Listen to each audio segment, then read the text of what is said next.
What's going on YouTube? In today's video, I'm going to be showing you how to replace the distributor on your LH2.2 Volvo 240. So this distributor is not brand new, it is new to the car. It is a used distributor that I got for $100 on eBay. OEM brand new ones from Volvo are about $300, so this was a no-brainer. It's going to work just fine.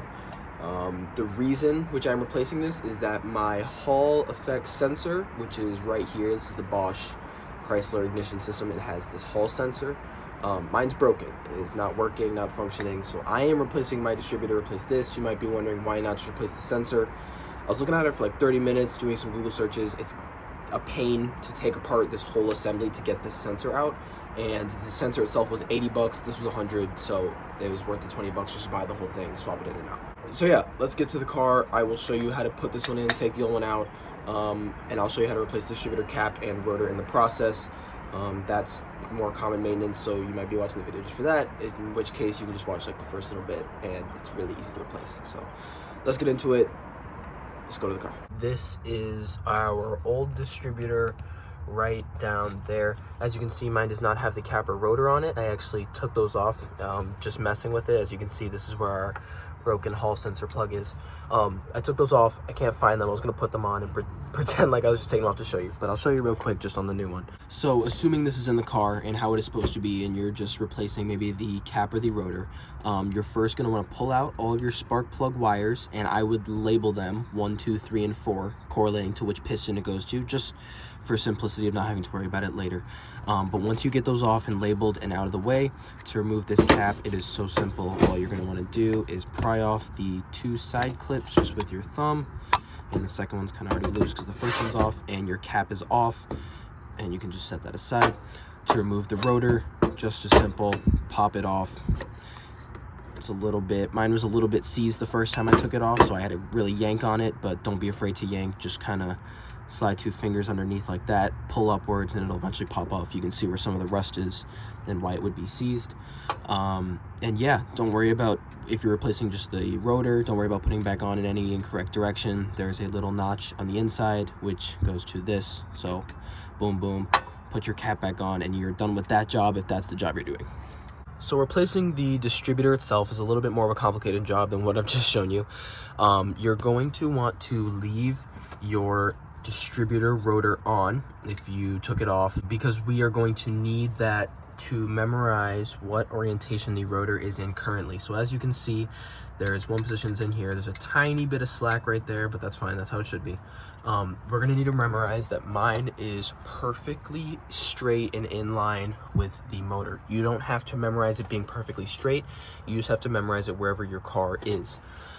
Yours might be a 45-degree angle, maybe that way, or any other direction. You're just gonna want to memorize exactly where this rotor is pointing, so that when you go to start your car again, it's lined up exactly where it was before. Aside from that, once you memorize exactly where it is, so mine is parallel to the block, which is convenient that I happened to stop the car there last time I cranked it. You are going to want to loosen this bolt right back there. You do not want to take it off all the way, because as soon as that bolt is loose, the distributor can technically come out.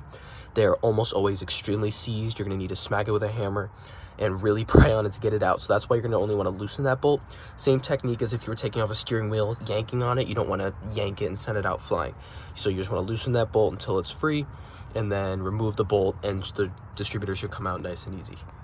I watched that last clip back of what I just said, and I want to explain a little bit more of why you need to memorize where the rotor is. You might be thinking it has to be at some finite degree exactly in the right spot, but as you can see, this gear doesn't have too many teeth. So really, it looks like there's about a 15 to 30 degree spacing between each gear. So if I memorize that my rotor is perfectly perpendicular to the block, there are only so many combinations of when I slide this distributor with the gear back in that it's going to land. So if I notice it's about 15 or 20 degrees off, then I know I put it back in the wrong spot. So really, it's hard to mess up. It's not like you're gonna, if you're off by a single degree, it's gonna completely mess up your car. So yeah, that's why you need to roughly memorize where it is.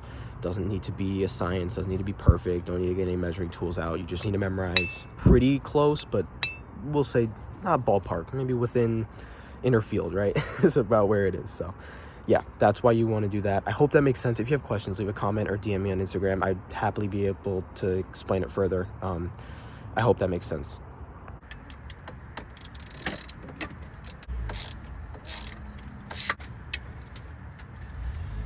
The bolt is a 13, just in case you're curious. Save you a couple seconds. You have to go to the toolbox. So that was actually a very important and vital step. You're definitely going to need to grab your handmade axe and give it a few taps just to break out the dirt. You have to use a battle axe. You cannot use anything else. That is a definitely very important step. So make sure you grab one of these. So I just broke it loose with the screwdriver. Now I'm going to remove the bolt the rest of the way and we can pop this thing out.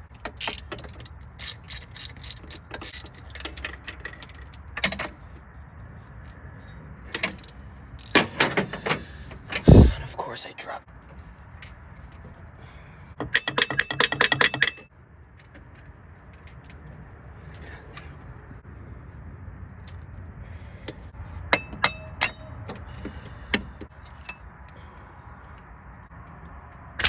Oh,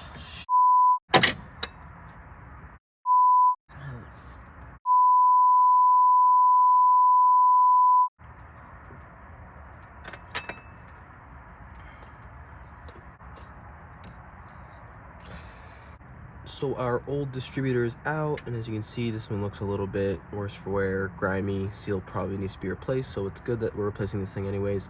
And you can see where some of the wires are messed up, plastic got broken off, and when I was trying to get a reading from this sensor, it just was not working. So now this is out, I am going to clean up the spot where the previous distributor was seated, just because it's good practice. And it's a little bit gross, so I'm going to clean that up with some either brakes parts cleaner or something, and then we will reverse the process we just did and get our new distributor back in the car.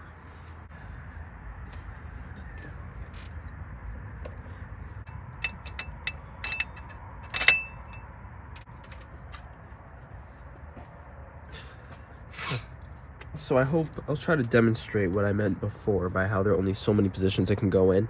So right here, I think I found exactly where it was before.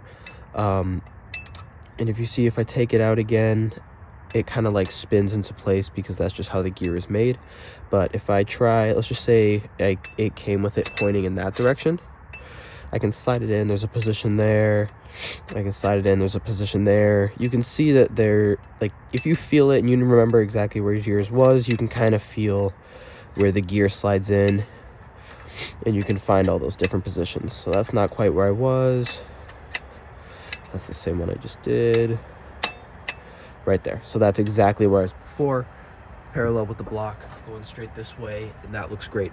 So what I'm going to do is I'm going to tighten the bolt down exactly where it was before. You'll see when you're tightening your bolt down to get this in the right orientation. I'm actually not sure if that matters, but to get that in the orientation, because these cars are so old, there's an outline from where the other one was pressed on for so long. You can very clearly see where it's supposed to be. So that's, I'm just going to line it up with that, say it's good. And yeah, that's going to be nearly done with the distributor. That's pretty much the last step. I'm going to bolt it on. I'm repeating myself. I'm going to do it. So the distributor is all back on and good. I got that bolt back in there, tightened it down. Not sure of the torque spec. I just did it till I felt it was strong enough on there. Plopped the rotor back on. The cap is back on, snapped into place. The only thing I would have left to do is put on the spark plug wires, but I'm not going to do that quite yet, just for some reasons that I'm doing a standalone ECU, so I'll leave that for now. But yeah, that is pretty much it for the installation. Thank you guys so much for watching today's video. I really appreciate you. I hope it helped get the distributor in the car, rotor, cap, get that all done. It's not a hard thing. It took me maybe 30 minutes start to finish, just getting the distributor, the old distributor, out, just because it's so seized, it's the hardest part. Yeah. Thank you for watching. Subscribe to the channel. Subscribe. Leave a comment. Something you'd like to see, or something you notice, or a question you have. Like the video and check out some other videos on my channel. I'm sure you have a 240, and I've got some other good content on there. So yeah, peace out. See you guys next one.